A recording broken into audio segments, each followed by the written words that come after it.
Bonjour à toutes et à tous, bienvenue pour cette nouvelle critique et aujourd'hui on va parler d'un film qui est déjà sorti il y a quelques temps, donc c'est Guardians, qui est sorti le 26 juillet, réalisé par monsieur Zarek Androuzoyev. C'est un film russe et il faut savoir que c'est un film russe qui a réussi à obtenir un énorme budget pour chez eux, je parle, puisque celui-ci atteint, alors, dans leur argent, 380 millions, je crois, ou 380 000, non, je crois qu'on est en millions, ce qui fait du 5 millions de dollars, mais pour eux c'est un budget énorme, c'était histoire de créer un blockbuster version russe, bien entendu, et de, on va dire, contrecarrer, enfin, pas contrecarrer, mais de se mettre au même niveau que les versions hollywoodiennes des films de super-héros, puisqu'ici on va suivre une équipe de super losers. Vraiment. Alors je ne vais pas citer le nom des acteurs, parce que... Voilà. Alors, comme vous vous doutez bien, avec un si petit budget, ça reste un petit budget dans le monde du film aujourd'hui, mais pour chez eux c'est énorme, il fallait pas s'attendre à un chef-d'œuvre. Au niveau des effets spéciaux par exemple, je le savais, mais le souci c'est que ceux qui défendent le film en disant mais c'est génial, avec un petit budget ils ont quand même réussi à faire un truc extraordinaire, alors bien sûr il s'est fait quand même bien défoncer par toutes les critiques dans le monde, hein. On va dire qu'il y a du 99% qui dit que c'est de la merde et 1% qui dit que c'est bien. Je fais partie de ceux qui disent que c'est de la merde, parce que c'est de la merde. Il faut arrêter de défendre l'indéfendable, et l'excuse du petit budget ne fait pas tout. Oui, pour les effets spéciaux par exemple, c'est clair, c'est cheap, il y a des effets spéciaux, bon bah tu... Hein. Et pourtant au début ça commençait bien parce que ils avaient mixé les effets spéciaux avec de vrais véhicules, puisqu'il faut savoir que l'avantage en ex-URSS, les tanks militaires, hein, tous les coins de rue, il y en a, donc je pense que le budget n'est pas parti là-dedans, ils en ont récupéré gratos, ils ont fait 2-3 scènes avec, et encore pour certains, je sais même pas si c'est pas des effets spéciaux, et c'est un peu dommage. Bon, pour les hélicos, si c'est tous des effets spéciaux. Pour les pouvoirs, bon, ben, ils sont tous dégueulasses. Sauf un, étrangement, qui a été bien réussi, c'est celui du mec qui est supposé courir super rapidement, mais en fait, je crois qu'il se téléporte, et en fait, je n'en sais rien. Et en fait, c'est là où est le souci, en fait. Ce n'est pas les effets spéciaux, c'est tout le reste. L'histoire, le montage, tout est à chier. Mais alors à des niveaux interstellaires, c'est incroyable. Après, je ne critique pas le casting parce que je peux pas vraiment le critiquer. Je ne connais pas ces personnages, je les ai jamais eu de ma vie. Je ne sais pas si c'est de bons acteurs ou non russes, mais les pauvres, on leur a mis dans un truc quand même assez. Bon, eux, ils s'en foutent, ils sont payés pour faire, mais quand même. Alors donc je vais pas critiquer le jeu d'acteur qui parfois est quand même. Je vous montre une scène digne des meilleurs films. Donnons un Oscar à cette femme. Non mais, alors je vais essayer de faire un résumé de l'histoire parce que je suis obligé de spoil. Je ne vous invite clairement pas à aller voir cette chose. Illégalement bien entendu, mais ne téléchargez pas, risquez pas pour cette merde. Ça serait con de vous faire sucrer internet juste parce que vous avez téléchargé ce film pourri. Voilà, vous le regardez en streaming, gratuitement, voilà. Alors pour l'histoire, donc on suit un mec qui a décidé de se venger, voilà. Et pour ça, il va créer des clones qu'on verra jamais. Enfin, on verra qu'ils sont enfin ils sont habillés en militaire, mais jamais on verra que c'est des clones à lui. Donc déjà, à ce moment-là, on peut pas vraiment appeler ça des clones. Surtout qu'ils devraient avoir des pouvoirs eux aussi, mais bref. Alors, il se venge parce que on le prend pour un traître et tout ça, et il veut prouver que c'est pas un traître. C'est vrai que ça vole pas haut quand même, hein, je veux bien. Et donc l'armée décide d'utiliser les cobayes que lui-même avait utilisés, parce que c'était un scientifique qui a utilisé des cobayes humains pour créer des créatures et des gens avec des pouvoirs. Et donc l'armée décide que pour l'affronter lui, qui a lui-même aussi des pouvoirs, c'est un surhomme, et tout ça, et ben il faut embaucher ces cobayes. Donc ils vont réussir à en récupérer quelques-uns. Donc nous avons, alors attention, c'est une traduction française, c'est pas des conneries. Le premier personnage qui nous est montré, c'est Monsieur R. Il s'appelle l'air. Non mais vraiment, l'air. Hein. L'air. Voilà. Son pouvoir, alors son pouvoir, c'est assez drôle. C'est que moi je pensais qu'il utilisait donc l'air pour contrôler ce qu'il veut. Enfin, même si bon, l'air ne peut pas. Voilà, mais genre créer des bourrasques. Non. Non, il peut contrôler que des cailloux.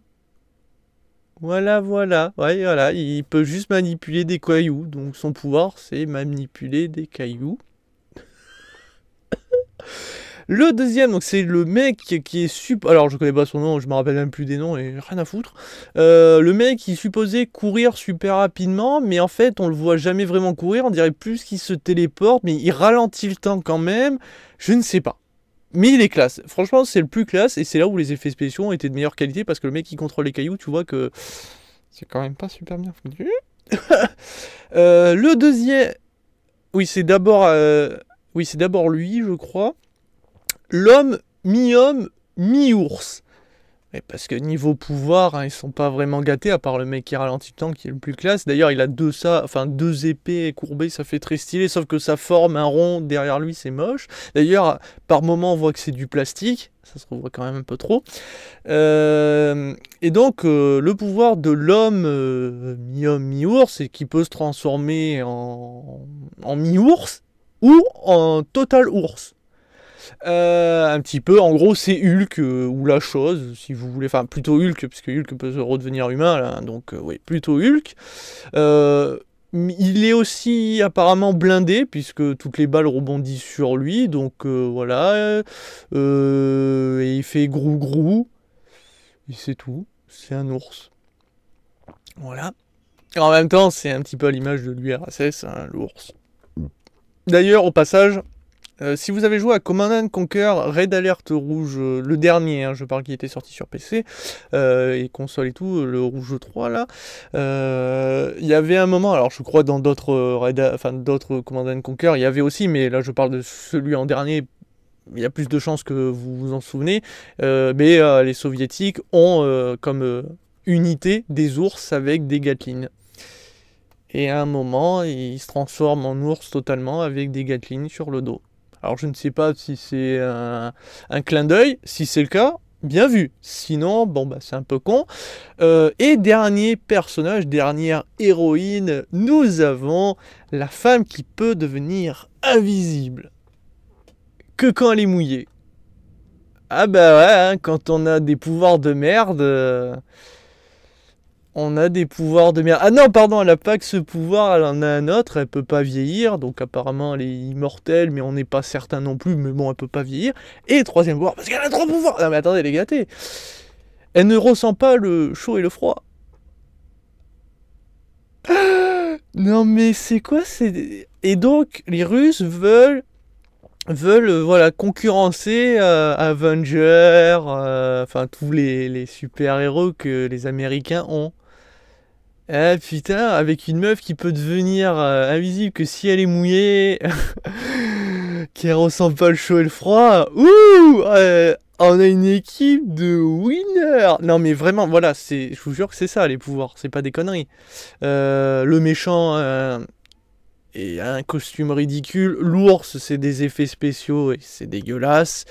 D'ailleurs, au passage, mort de rire, c'est pendant le combat final, il se transforme en ours contre le méchant, il se prend une tatane, sauf que pendant le combat, je vous montre en même temps la scène, on le voit perdre son short, ses bottes, 2 secondes plus tard, il se retransforme humain, qu'est-ce qu'il a? Un short, enfin un pantalon, et ses bottes. Alors qu'il venait de les déchirer il y a 2 secondes. Alors, soit c'est son pouvoir de se rhabiller, voilà, d'un coup. Si c'est ça, génial. Parce que Hulk, lui, il aimerait bien récupérer des fringues à chaque fois qu'il se retransforme en humain. Non, vraiment, je suis désolé. Hein. Je montre ces quelques aspects, mais voilà, l'histoire ne tient pas. Tout est mauvais. Tout est mauvais, les combats sont mous. En plus, alors, le souci, c'est que les personnages, les héros qu'on va suivre, on connaît pas trop leur histoire. Forcément, on les découvre au fur et à mesure, enfin, on les découvre très rapidement, mais on veut pas nous raconter trop leur background. C'est à chaque fois, à une scène, en fait, il y a une musique au piano, toujours la même. T'as la blonde, ultra refaite, hyper moche d'ailleurs, mesdames, arrêtez la chirurgie, regardez ce que ça donne, c'est un désastre. Enfin bref, elle arrive, et à chaque fois, elle parle à ses différents héros, et ils racontent un peu leur histoire pour qu'on s'attache à eux. Mais on en a rien à foutre, ça fait déjà 10 minutes qu'on les voit se faire tataner comme des pauvres merdes qui ont des pouvoirs ridicules, qui se font avoir comme des bleus. Enfin, je sais pas, c'est même le combat final est ridicule, je veux dire, ils se font tous avoir comme des merdes. Et comment ils tuent le méchant avec enfin, même pas un Kamehameha, c'est un Genkin Dama, je ne sais pas ce que c'est, une bouboule. D'ailleurs, ça fait penser aux Gardiens de la Galaxie quand ils se tiennent un peu tous la main et voilà. Je peux pas, je pourrais continuer pendant encore quelques minutes en vous disant tout ce qui ne va pas. Bon, les musiques, bon, il faut aimer les chœurs, hein, c'est musique russe, hein, c'est beaucoup de chœurs. Moi, j'aime bien. Bon, après, ça prend un peu, voilà. Mais je ne peux pas cautionner ce film. C'est pas un manque de budget là. C'est que le budget, il est parti dans les poches du réalisateur. Une partie est partie dans les effets spéciaux et l'autre dans les équipes qui travaillaient. Mais venez pas me dire que le scénariste a été payé, c'est pas possible. Ou alors il était ivrogne, parce que l'histoire, mais elle est nulle. Je sais que c'est pas très développé dans ce que fait Marvel ou DC, bon peut-être plus DC quand même que Marvel, mais c'est ce qui fait le charme des comics, c'est voilà des histoires un peu faciles, pas très développées, mais on s'en fout. Mais là c'est même pas développé, mais du tout, hein, y a rien. Il n'y a rien. Je veux dire, voilà, je vous ai parlé de suite du méchant en vous disant que voilà, il veut juste se venger. Enfin, il sait même pas qu'il veut se venger, il veut juste montrer qu'il n'est pas un traître. En rasant Moscou, il veut montrer que c'est pas un traître. Je comprends rien. Vous voyez, et voilà, donc c'est une merde. Ce film ne mérite pas de note. Il ne mérite pas que je me prenne la tête en me disant combien je peux lui donner. Il n'y a rien à sauver de ce film. Rien. Et venez pas me dire que c'est un film, voilà, on peut passer un bon... C'est pas possible de passer un bon moment là-dessus, je me suis à moitié endormi. C'était long, et le pire, il dure qu'1 h 30. Mais je trouvais ça super lent. Les combats, les bastons sont ridicules. Bon, chorégraphiés plus ou moins avec les pieds, mais ça va encore, ça reste acceptable. Mais le problème, c'est que les seuls combats qu'on voit au corps à corps, c'est le mec ours qui tape 2-3 mecs, ou la nana invisible qui tape ses coéquipiers pendant l'entraînement. Et c'est tout, puisque le boss final, il le tape même pas, il le touche jamais. Et ça dure même pas 10 secondes. Enfin, même pas de 3 minutes.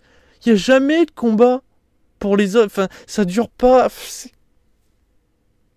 Oh, le pire, c'est le mec avec ses cailloux, quand même. Non, vraiment. Hein. Enfin, oui, non, même la... Tout est ridicule. Donc, voilà. On va arrêter la critique là-dessus. Je me suis donné la peine de le voir parce que je pensais que ça allait être cheap, mais cool. Je veux dire, un film cheap, avec des effets spéciaux un peu dégueulasses, voilà. Ça peut être cool. Il y a des bons films comme ça. Mais là, non. C'est cheap à chier. Donc, n'allez pas voir ce film, ne le téléchargez surtout pas illégalement, regardez-le en streaming, même si vous payez pas, je m'en contrefous, mais ne prenez pas la tête pour regarder ça. Vraiment pas, s'il vous plaît. Hein, pour votre bien, et pour les Russes, ben, je suis désolé, mais il va falloir faire un effort. Je pense que vous êtes capable de largement mieux que ça. Ça va pas être dur de faire mieux quand même, hein. Allez les gars. Mais c'est la dernière fois qu'on vous donne un budget comme ça parce que ça fait mal. Hein. 5 millions de dollars pour ça. Ça fait mal quand même, hein. Bon, enfin bref. Sur ce, ciao ciao.